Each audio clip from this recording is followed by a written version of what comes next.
दोस्तों नमस्कार। कर्नल अजय सिवा Ajay astro money group first global astro finance digital channel से आपसे मुखातिब होता हूं। आज है 26 अप्रैल सन 2025 शनिवार। दोस्तों खबर निकल के आ रही है कि अंतर्राष्ट्रीय अनाज परिषद के जो अनुमान जारी किए गए हैं उसके मुताबिक मक्का की बम्पर फसल होने की उम्मीद लगाई जा रही है। साथ साथ सोयाबीन की फसल भी अच्छी होने की उम्मीद नज़र आ रही है। जानिए पूरी रिपोर्ट विस्तार से। दोस्तों खबर निकल के आ रही है कि इंटरनेशनल ग्रेन काउंसिल यानी अंतर्राष्ट्रीय अनाज परिषद की लेटेस्ट रिपोर्ट के अनुसार मार्केटिंग ईयर 2025-26 के लिए ग्लोबल अनाज का उत्पादन 23,730 लाख टन तक पहुंच सकता है, जिसमें मक्का की बम्पर फसल होने की उम्मीद लगाई जा रही है। ग्लोबल बाजार में मक्का की बम्पर फसल के कारण आने वाले दिनों में अंतर्राष्ट्रीय बाजारों में कुछ गिरावट की संभावना बन सकती है। भारतीय बाजारों में भी किसानों ने इस वर्ष खूब मक्का की बिजाई की है और अच्छी फसल की उम्मीद लगाई जा रही है।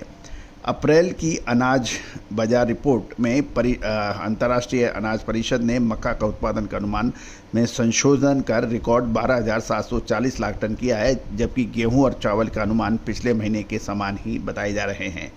यदि मक्का का 12,740 टन का लक्ष्य पूरा हुआ तो मक्का का उत्पादन 2024-25 की तुलना में 5% तक अधिक होगा और कुल अनाज जिसमें गेहूं, चावल और मोटे अनाज का उत्पादन की सालाना 3% की वृद्धि देखी जा सकेगी। अंतर्राष्ट्रीय अनाज काउंसिल ने कहा कि सप्लाई में वृद्धि मोटे तौर पर खपत के अनुरूप है, इसलिए कुल अनाज का भंडारण वर्ष दर वर्ष कोई परिवर्तन नहीं हुआ है। अंतर्राष्ट्रीय ग्रेन काउंसिल ने यह भी कहा है कि मोटे अनाज के भंडारण में मामूली वृद्धि होने का अनुमान है, जबकि गेहूं के भंडार में लगातार तीसरे साल गिरावट आने की उम्मीद है। परिषद ने यह भी कहा है कि 424 मिलियन टन पर व्यापार में वृद्धि होने की उम्मीद है, लेकिन चीन की कमजोर खरीद मांग के कारण मात्रा औसत से कम रही है। गौरतलब है कि रिकॉर्ड सप्लाई की पृष्ठभूमि में विश्व सोयाबीन की खपत और भंडारण तो साल 2024-25 में चरम पर पहुंच सकती है और ये व्यापार भी 181 मिलियन टन तक पहुंचने की संभावना है। साल 2025-26 में ग्लोबल सोयाबीन का उत्पादन रिकॉर्ड स्तर पर 4280 लाख टन रहने की उम्मीद लगाई जा रही है, क्योंकि दक्षिण अमेरिका में बड़ी फसल के कारण इस बढ़ोतरी की उम्मीद लगाई जा रही है।